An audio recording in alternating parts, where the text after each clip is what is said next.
Welcome back to the online sessions on AEC subject. So in today's session, I just wanted to go with the feedback amplifiers, and we're dealing with the feedback amplifier circuits.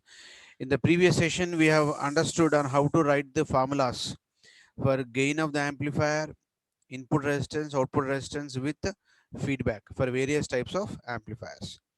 So there are two usual questions at this juncture that we have to compulsorily understand or to or be in a position to write in the exam about classification of amplifiers. Because in the classification of amplifiers, all the 5 units will be coming into picture. So amplifiers are classified based on the small signal, based on the large signal. They are classified based on the single stage, multi-stage. You can write them as a hierarchical classification.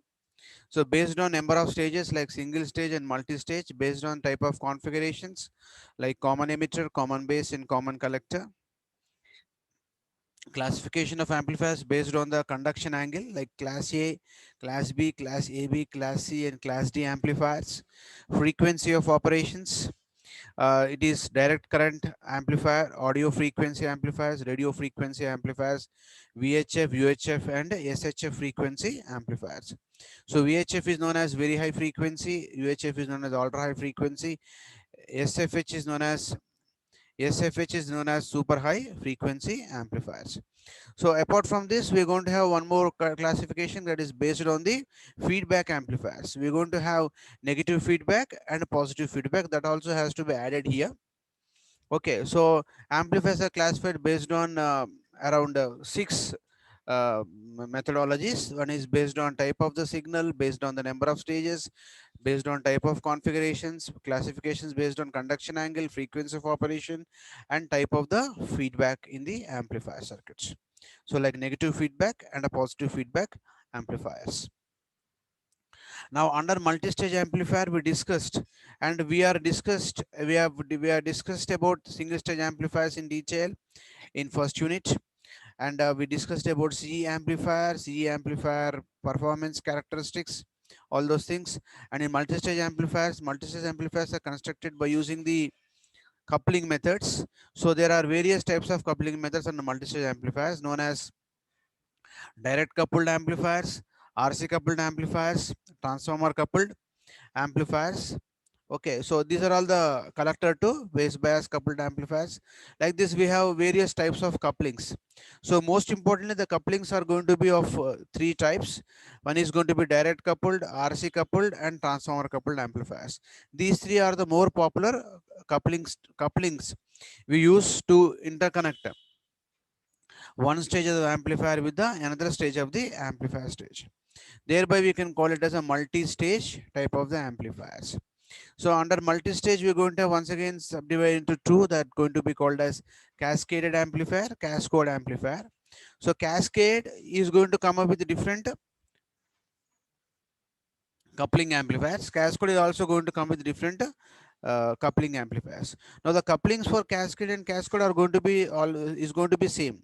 So both of them are going to have the coupling going to be like direct coupling, transformer coupling, RC coupling. So like this, we normally going to have different types of couplings of the amplifiers. Okay, so these are all the classifications of the amplifiers that you can write. Negative feedback amplifiers. On the negative feedback amplifiers, just now we discussed that we can form four types of amplifiers like voltage amplifier, current amplifier, trans resistance, and transconductance amplifier. And in the case of positive amplifiers, positive feedback amplifiers, we're going to have oscillators. There are so many types of oscillators.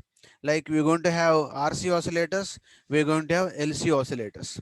So RC oscillators are going to be of two types: RC phase shift oscillator, Wien bridge oscillator. LC oscillators are going to have several types, such as Hartley oscillator, Colpitts oscillator.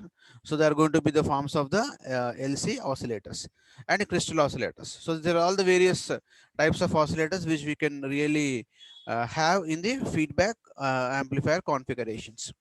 Okay, so these are the basics which you should compulsorily familiar with by the time when we really come to the stage of the feedback amplifiers. Okay, now we'll just go back to our feedback amplifiers now.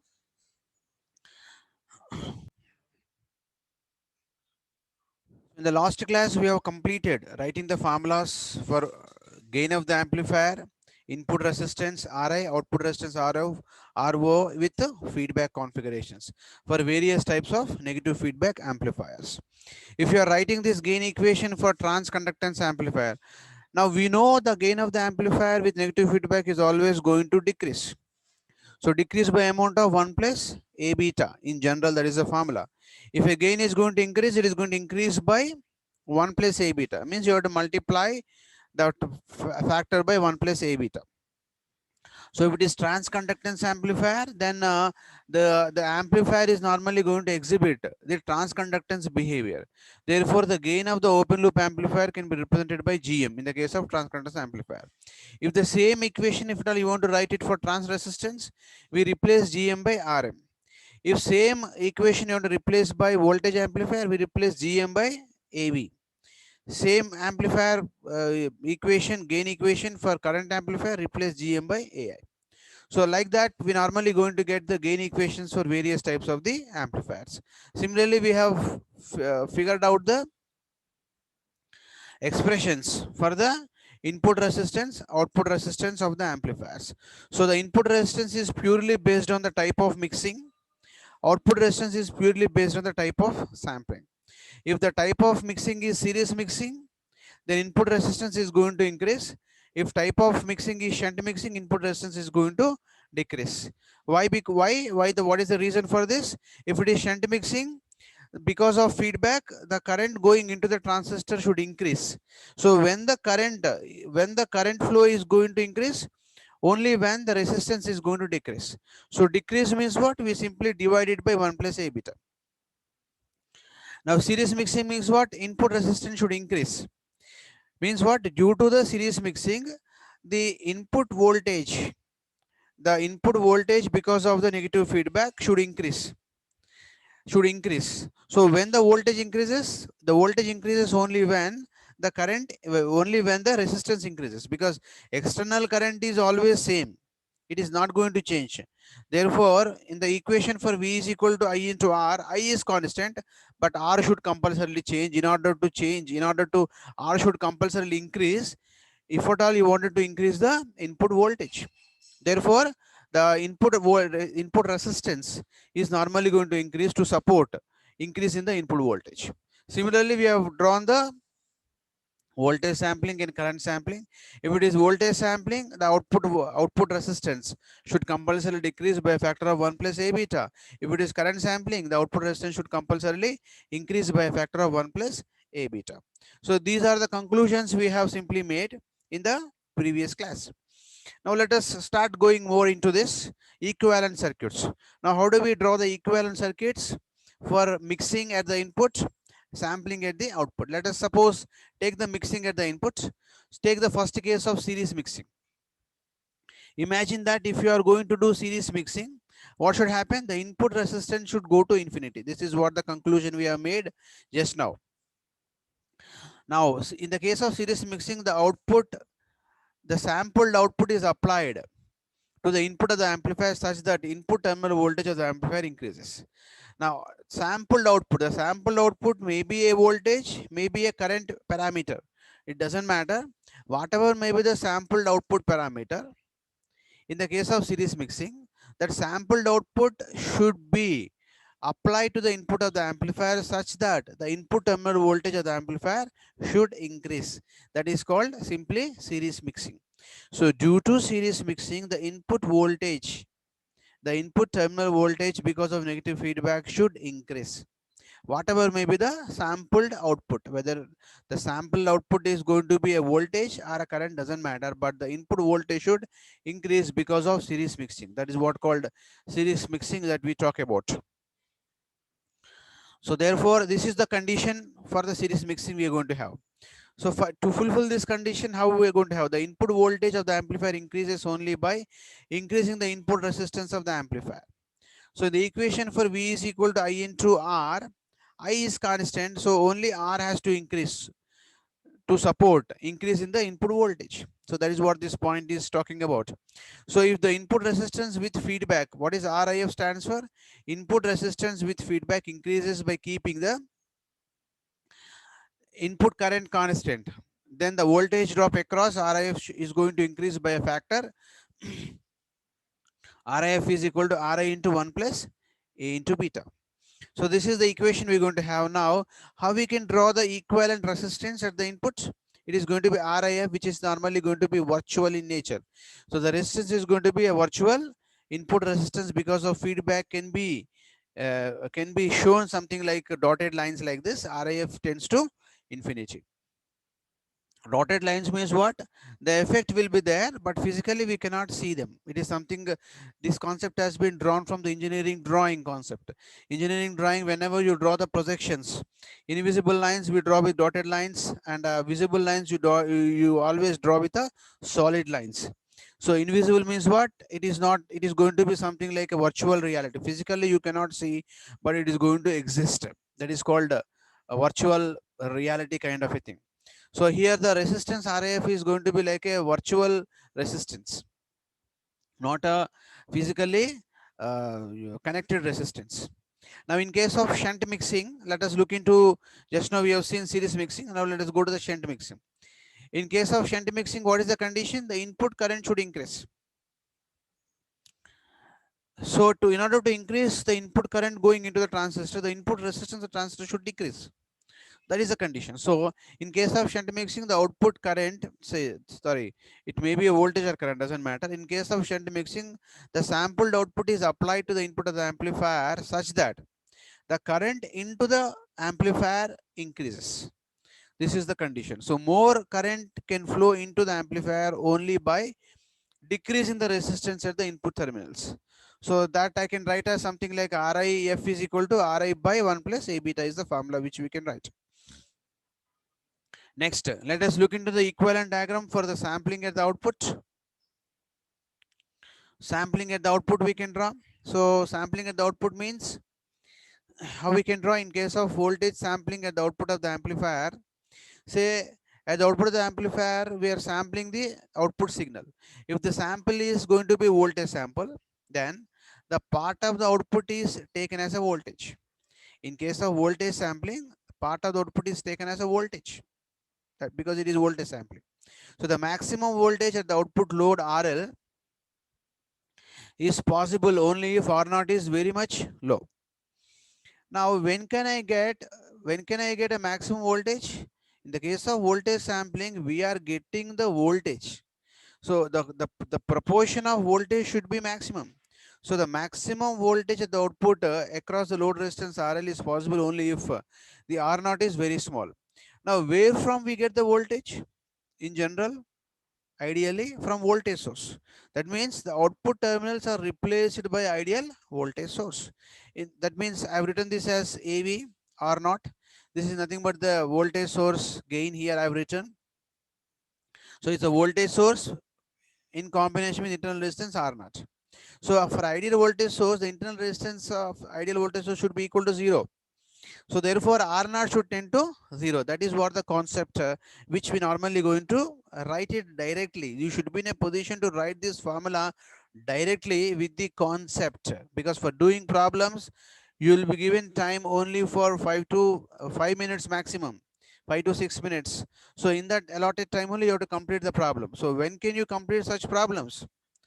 The problems can be completed only when you remember the formulas. So formulas are remembered by using the concepts. Now here IL is maximum if R0 is 0. So if R0 is 0, you can get the maximum voltage across the load resistance such that the feedback voltage is going to be the maximum. So obviously we're getting a maximum voltage at the output, so we can get the maximum feedback voltage as the output. So this is the VF is going to be the sampled output voltage. So in case of current sampling, let us look into the current sampling at the output of the amplifier. In this case, the part of the output is taken as current. So the part of the output is taken as current. Where from the current can come? The current will always going to come from the current source. So output terminals are simply represented by a current source. What is the current source? The current source coming in parallel with the internal resistance of the current source represented by R0. So ideally this R0 should be equal to infinity. That means due to the negative feedback, if the sampling is going to be the current sampling, the output is going to be called as current sampling. If the sampling is going to be current sampling, then output resistance should tend to infinity. This is the point that is there here. The maximum current at the output load RL is possible only if the R0 is maximum as given below. If R0 is maximum, what will happen? Whatever current that is been given by the generated by this current source is simply flow into the load resistance, because this R0 is infinity.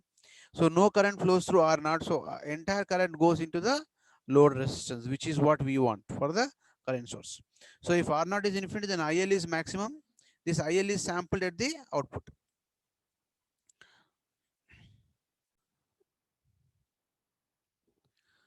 So that means what now? At the output side, we are simply going to replace the output terminals are simply been replaced by a Norton's current source. Now, what is the Norton's current source? We already know that. So there is going to be a current generator parallel to that. It's going to have an internal resistance of the current source. So if the current is sampled at the output, we consider Norton's current source at the output terminals, where R0 becomes the internal resistance of the current source, which is ideally infinity for effective current source. That means with this analogy, we can write that output resistance is normally going to increase because of current sampling at the output of the amplifier circuit. So these are the analogies which, by using which directly we can write the formulas for the output resistance and input resistance of various types of mixings and samplings at the samplings of the transistors, feedback transistor amplifiers. Now, next important concept is going to be, this is what conceptually how we are writing. Conceptually, we are writing these formulas for doing problems in the end examinations. The other one is going to be what now? Other one is going to be simply the mathematical relations. That means you have to prove the mathematical relations by considering the amplifier block diagram and all those things, basics of amplifier block diagram, all those things we are going to do. So we'll try to do this explanation in the next session. In today's session, we are dealing with the negative feedback. So what is most important is, when you deal with negative feedback, what is exactly we are doing? That is what you should understand based on the block diagram. Now this you have to practice compulsorily. To do that particular thing, what is so important is the generalized block diagram is very much important for us for the negative feedback amplifiers. So in negative feedback amplifiers, what are all the elements which you're going to have? You're going to have the external source signal.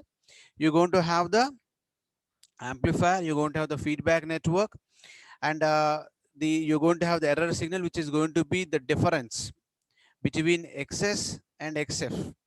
So that means here in the case of this amplifier circuit, we can form, just now we discussed that we can form 4 types of amplifiers, like voltage amplifier, current amplifier, trans resistance amplifier, transconductance amplifier. So if you're thinking about a voltage amplifier, then this Xi can be written as equal to Vi.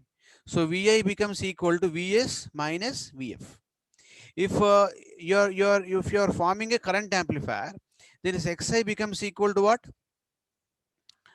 Ii becomes equal to Is minus If, because it is a negative feedback amplifier circuit.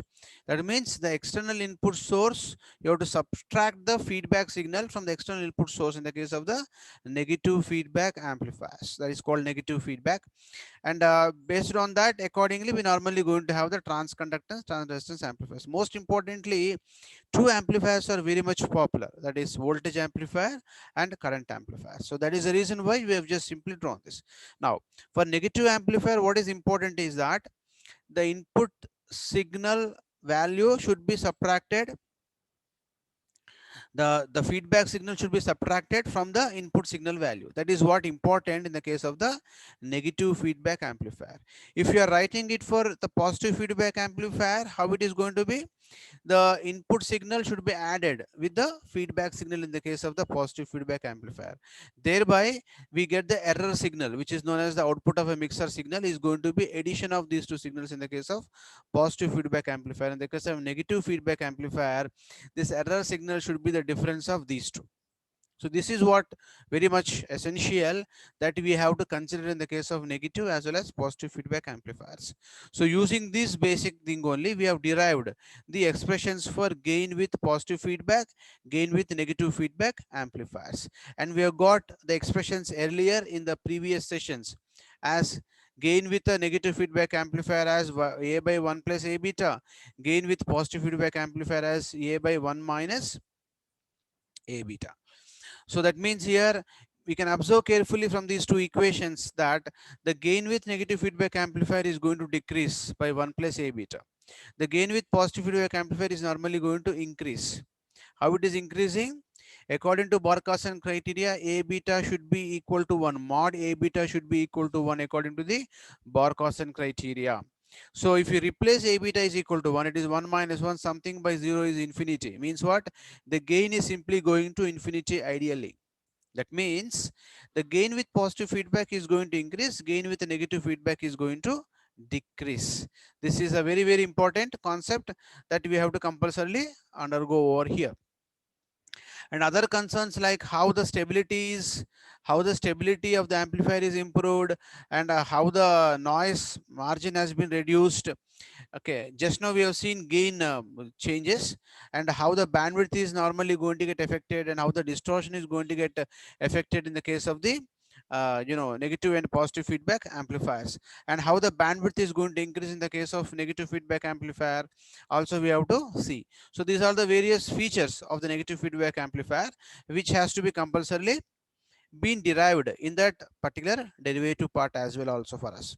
So therefore in the next session what we'll do is we'll try to derive mathematically based on the block diagramic approach of the block diagram approach of the amplifier circuits. I'll just give a gist of the block diagram now just to have an idea. So what is feedback? Basically feedback is nothing but a combination of amplifier and a feedback circuit.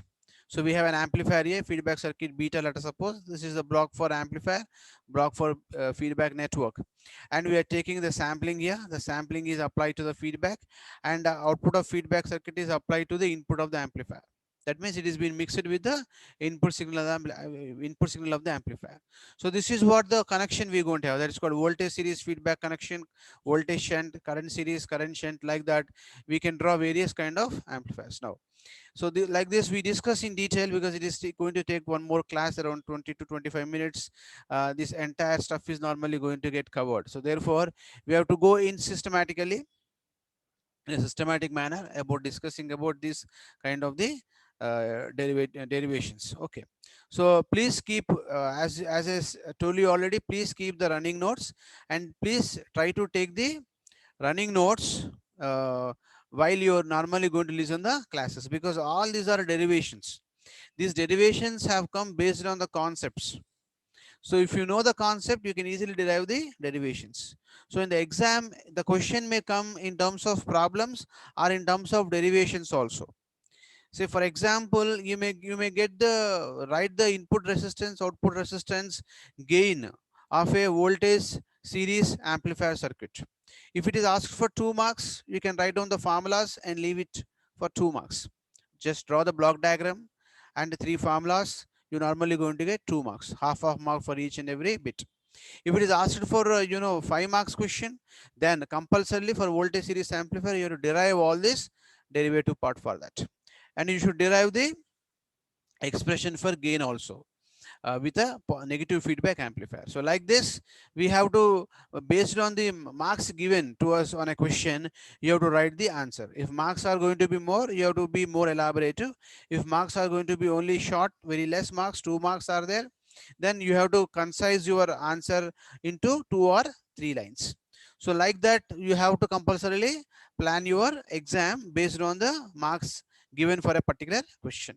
Okay, thank you very much for today's session. Next session we'll try to complete this mathematical relations for input resistance, output resistance for various types of amplifiers.